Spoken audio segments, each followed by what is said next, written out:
آدمی کے ہاں میت ہوئی, اس نے کہا کہ میں نہ تیجا کروں گا اور نہ 40واں, میں دیکھیں لوگوں کو نہیں کھلاؤں گا, میرا باپ مر گیا میں لوگوں کو کھانے کھلاؤں, یار یہ کون سا اسلام ہے. لوگوں نے غیرت کے طعنے کیے کہ مر گیا مردود, نہ فاتحہ نہ درود, ابے ختم کروا, کھانے کھلا.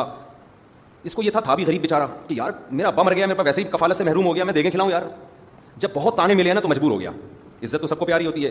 اس نے پھر قورمے بنوائے نا, مرغے ورغے, اس میں بوٹیاں ووٹیاں, لیگ پیس, کھانا لگ گیا دسترخوان پہ. اس کو تپا ہوا تھا یہ بہت زیادہ نا, اس نے کہا ان کو میں کھلاؤں گا لیکن تھوڑی سی تانا دوں گا کہ میرا بیڑا گرک کیا تم لوگوں نے. جیسے ہی لوگوں نے بوٹیاں اٹھائی ہیں نا, اس نے کہا اسٹاپ, 1 منٹ رکو, میری بات سنو. ہمارے حضرت بڑے مزے سے یہ واقعہ مزے لے کے بیان کیا کرتے تھے. لوگ دیکھ رہے ہیں نا, بول یار جلدی بتا کیا ہے.